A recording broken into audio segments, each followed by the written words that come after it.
பேச்சு மொழியும் எழுத்து மொழியும். தமிழ்மொழி பழமையும் புதுமையும் நிறைந்த சிறந்த மொழி. இது பேச்சு மொழி எழுத்து மொழி என்னும் இரு கூறுகளைக் கொண்டது. இவ்விரண்டு கூறுகளுக்கும் இடையே ஒற்றுமை உண்டு, வேற்றுமையும் உண்டு. பேச்சு மொழி எழுத்து மொழி ஆகியவற்றின் நுட்பங்களை அறிவோம். தமது எண்ணங்களையும் உணர்ச்சிகளையும் பிறருக்கு வெளிப்படுத்துவதற்காக மனிதனால் உருவாக்கப்பட்டதே மொழி ஆகும். அது ஒருவர் கருத்தை மற்றொருவர் அறிந்து செயல்பட உதவுகிறது. மொழியின் மூலமாகவே மனிதர்களின் சிந்தனை ஒரு தலைமுறையில் இருந்து அடுத்த தலைமுறைக்கு கொண்டு செல்லப்படுகிறது. மொழி இல்லையேல் மனித சமுதாயம் இன்று அடைந்திருக்கும் முன்னேற்றத்தை எட்டியிருக்க முடியாது. தொடக்க காலத்தில் மனிதர்கள் தனித்தனி குழுக்களாக வாழ்ந்து வந்தனர். அவர்கள் தங்களுக்குள் தனித்தனியாக ஒலி குறியீடுகளை உருவாக்கி கொண்டனர். இதன் காரணமாகவே மொழிகள் பல தோன்றின. மொழியின் வடிவங்கள். வாயினால் பேசப்பட்டு பிறரால் கேட்டு உணரப்படுவது பேச்சு மொழியாகும். இவ்வாறு பேசுவதும் கேட்பதும் மொழியின் முதல் நிலை. கண்ணால் கண்டு உணருமாறு வரி வடிவமாக எழுதப்பட்டு படிக்கப்படுவது எழுத்து மொழியாகும். இவ்வாறு எழுதப்படுவதும் படிக்கப்படுவதும் மொழியின் இரண்டாம் நிலை. நேரில் காண இயலாத நிலையில் செய்தியை தெரிவிக்க எழுத்து மொழி உதவுகிறது. மனிதர்களின் சிந்தனைகள் காலம் கடந்து வாழ்வதற்கும் எழுத்து மொழியே காரணமாகின்றது. ஒலி வடிவில் அமையும் பேச்சு மொழியானது உடனடி பயன்பாட்டிற்கு உரியது. வரி வடிவில் அமையும் எழுத்து மொழியானது நீண்டகால பயன்பாட்டிற்கும் உரியது. உலகில் சில மொழிகள் பேச்சு மொழியாக மட்டுமே உள்ளன, சில மொழிகள் எழுத்து மொழியாக மட்டுமே உள்ளன. ஆனால் தமிழ் மொழியில் பேச்சு எழுத்து ஆகிய இரண்டு வடிவங்களும் பயன்பாட்டில் உள்ளன. பேச்சு மொழி. மொழியின் உயிர் நாடியாக விளங்குவது பேச்சு மொழியே என்பர். பேச்சு மொழி உணர்வுகளை எளிதாக வெளிப்படுத்தும். அது கருத்தை வெளிப்படுத்துவதை மட்டுமே நோக்கமாக கொண்டது.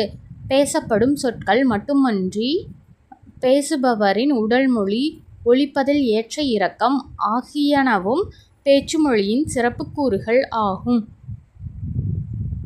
பேச்சு மொழியின் பொருள் வேறுபாடு. பேசப்படும் சூழலை பொறுத்தும் பேச்சு மொழியின் பொருள் வேறுபடும். எடுத்துக்காட்டாக, குழந்தையை நல்லா கவனிங்க என்று கூறுவதும் கவனி என்னும் சொல் பேணுதல் என்னும் பொருளை தருகிறது. நில், கவனி, செல் என்பதில் கவனி என்னும் சொல் நின்று கவனித்து செல் என்னும் பாதுகாப்பு பொருளை தருகிறது. அதுபோலவே ஒலிப்பதன் ஏற்ற இறக்கமும் பொருள் வேறுபாட்டை தரும். எடுத்துக்காட்டாக, என்னால் போக முடியாது என்னும் தொடர் ஓங்கி ஒலிக்கும்போது மறுப்பை உணர்த்துகிறது. மெதுவாக ஒலிக்கும்போது இயல்பை உணர்த்துகிறது.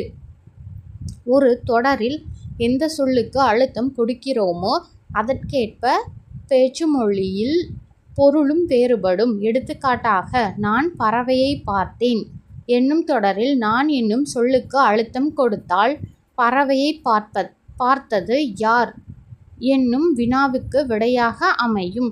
பறவையை என்னும் சொல்லுக்கு அழுத்தம் கொடுத்தால் நீ எதை பார்த்தாய் என்னும் வினாவுக்கு விடையாக அமையும்.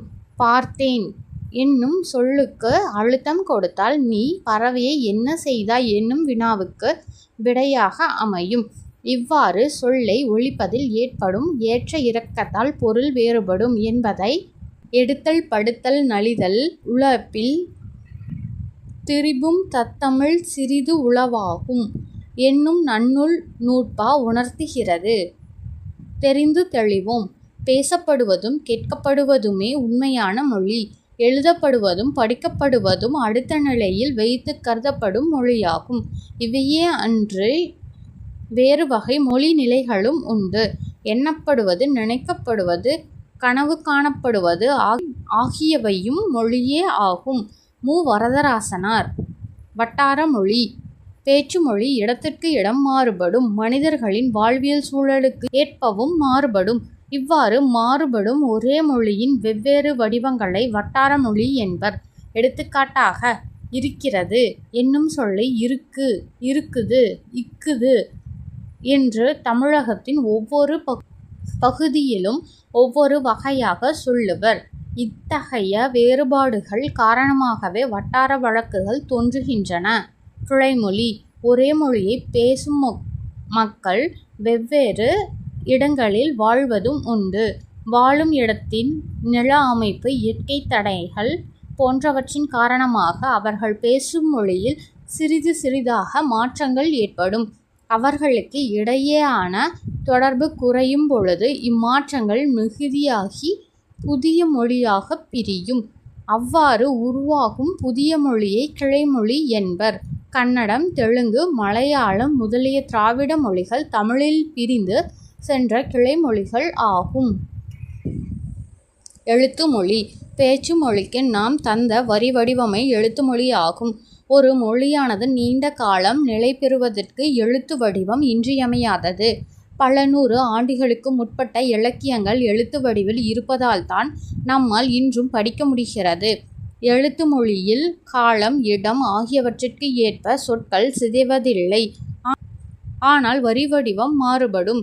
எடுத்துக்காட்டாக, முற்காலத்தில் அண்ணா, காளை என்று எழுதியவற்றை இக்காலத்தில் அண்ணா, காளை என்று எழுதுகிறோம். பேச்சு மொழியும் எழுத்து மொழியும்: பேச்சு மொழியை உலக வழக்கு என்றும் எழுத்து மொழியை இலக்கிய வழக்கு என்றும் கூறுவர். பேச்சு மொழிக்கும் எழுத்து மொழிக்கும் சில வேறுபாடுகள் உள்ளன.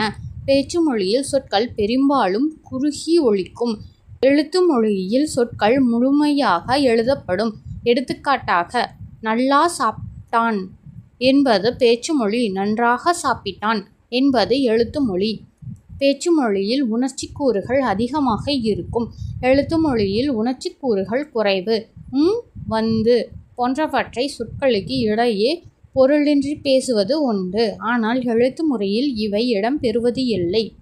தெரிந்து தெளிவோம்: பேச்சு மொழிக்கும் எழுத்து மொழிக்கும் இடையே பெரிய அளவில் வேறுபாடு இருந்தால் அஃது இரட்டை வழக்கு மொழி எனப்படும். தமிழில் பழங்காலம் முதலே பேச்சு மொழிக்கும் எழுத்து மொழிக்கும் இடையே வேறுபாடு இருந்துள்ளது. தொல்காப்பியர் இவற்றை உலக வழக்கு, செய்யுள் வழக்கு என்று கூறியுள்ளார்.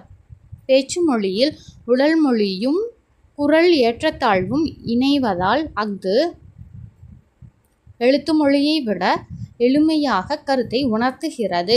உடல் மொழி, குரல் ஏற்றத்தாழ்வு போன்றவற்றிற்கு எழுத்து மொழியில் இடமில்லை. எழுத்து மொழி சிந்தித்து செயல்படுவதாலும் பிழைகள் ஏற்பட்டால் திருத்திக் கொள்ள வாய்ப்பு இருப்பதாலும் திருத்தமான மொழி நடையில் அமைகிறது. ஆனால் பேச்சு மொழியில் சிந்திப்பதற்கான நேரம் குறைவு, திருத்திக் கொள்ள வாய்ப்பும் இல்லை. எனவே பேச்சு மொழி திருத்தமான இலக்கிய நடையில் அமைவதில்லை. தெரிந்து தெளிவோம்: கேட்டல், பேசுதல் என்னும் முதல் நிலையிலேயே குழந்தைகளுக்கு தாய்மொழி அறிமுகமாகிறது. படித்தல், எழுதுதல் என்னும் இரண்டாம் நிலையில் பிற மொழிகள் அறிமுகம் ஆகின்றன. பேச்சு மொழி மக்களின் மனநிலைக்கு ஏற்ப அமைவதால் விரைந்து மாற்றமடைந்து வருகிறது. எழுத்து மொழி பெரும்பாலும் மாறுவதில்லை.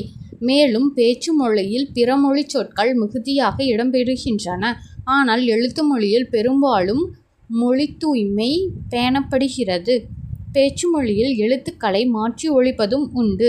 இ என்பதை ஏ என்றும் உ என்பதை ஓ என்றும் மாற்றி ஒலிப்பர். எடுத்துக்காட்டாக, இலை என்பதை எல என்றும் உலகம் என்பதை உலகம் என்றும் ஒலிப்பர். இம்மாறுபாடுகள் எழுத்து மொழியில் இல்லை.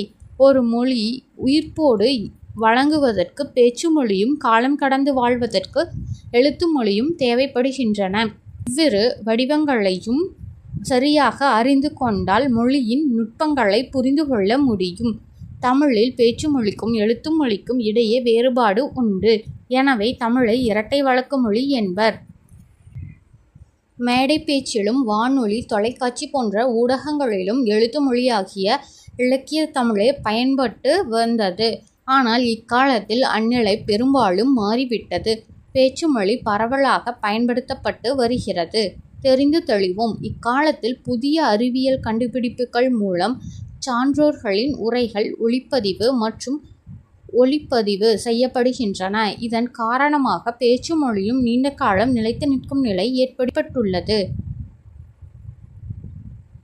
நாளேடுகள் என்னும் பருவ இதழ்களில் இன்றும் எழுத்து மொழியே பயன்படுத்தப்பட்டு வருகிறது. பேச்சு மொழியில் காலந்தோறும் ஏற்பட்டு வரும் மாற்றங்களை தவிர்க்க இயலாது. ஆனால் ஊடகங்களிலும் இலக்கியங்களிலும் திருத்தமான தமிழையே பயன்படுத்த வேண்டும். அப்பொழுதுதான் நம் தாய்மொழியை சிதையாமல் காக்க முடியும். எளிய நடையில் தமிழ் நூல் எழுதிடவும் வேண்டும். இலக்கண நூல் புதிதாக இயற்றுதலும் வேண்டும். வெளியுலகில் சிந்தனையில் புதிதாக விளைந்துள்ள எவற்றினுக்கும் பெயர்கள் எல்லாம் கண்டு தெளிவுறுத்தும் படங்களோடு சுவடியெல்லாம் செய்து செந்தமிழை செழுந்தமிழாய் செய்வதும் வேண்டும் என்பது பாவேந்தரின் ஆசை. அதன்படி நம் செந்தமிழ் மொழி செழுந்தமிழாய் விளங்க பாடுபடுவோம். சரியான விடையை தேர்ந்தெடுத்து எழுதுக. மொழியின் முதல்நிலை பேசுதல் டேஸ் ஆகும். கேட்டல். ஒலியின் வரி வடிவம் டேஸ் ஆகும். எழுத்து. தமிழின் கிளை மொழிகளில் ஒன்று. தெலுங்கு. பேச்சு மொழியை டேஸ் வழக்கு என்றும் கூறுவர். உலக வழக்கு.